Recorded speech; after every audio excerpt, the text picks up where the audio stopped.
Žinai, pabandai padirbti su savo galva, žiūri, kad atradai kažkokias tiesas ir pradedi dirbti su tokiais klientais, kurie ateina pas tave, ten velnius gaudai, pradirbinėjai, egzorcizmai, dar kažkokios tai reiškia programos praeiti gyvenimai. Gali likti tame ir dirbti su tais, jų labai daug tų žmonių yra. Bet jeigu nori tobulėti, tau reikės eiti iš to vaikiškos pozicijos, dirbti toliau su savim. Ir tai nebus to stabilumo, tau bus periodai, kada teks vėl klientų nėra, nes tau klientai keičiasi, seni atkrinta, nauji dar nesusiformavę. Tai yra perėjimas toksai, tavo vidinių programų pasikeitimas, bet tuo pačiu ir tavo išorėje klientai veikla keičiasi taip pat.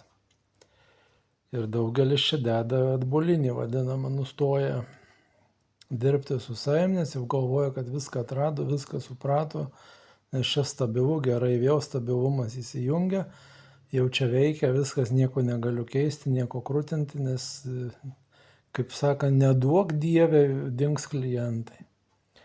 O tik tai šitam diskomforte gali pradėti augti ir judėti ir kokybiški klientai ateis taip toliau. Arba gali dirbti su infantilais, su vaikais, vaikiškais protais, jiems ten magijas, visokias čakras ir visas kitas praktikas pardavinėti.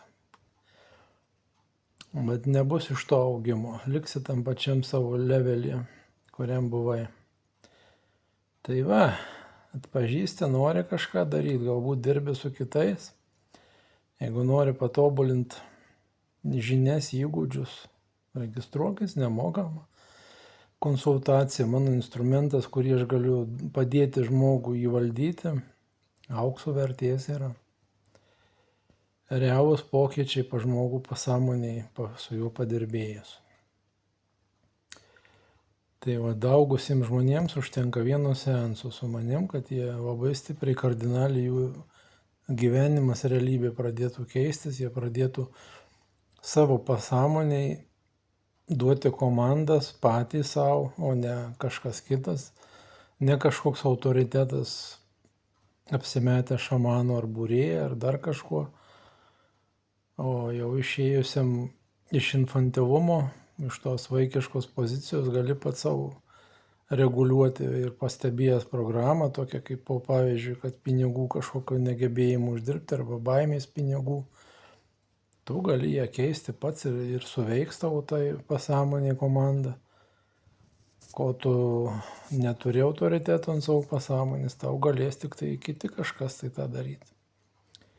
Kažkas kitas tau galės nurodyti, kaip tau elgtis. Ir tu imsi ir padarysi.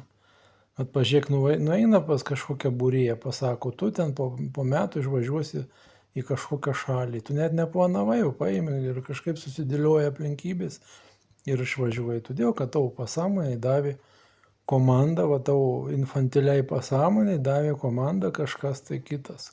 Kuo tu pasitikėjai, nes tu galvoji, kad tai yra autoritetas.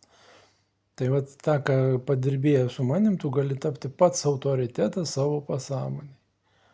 Ir nurodinėti savo pats. Iki.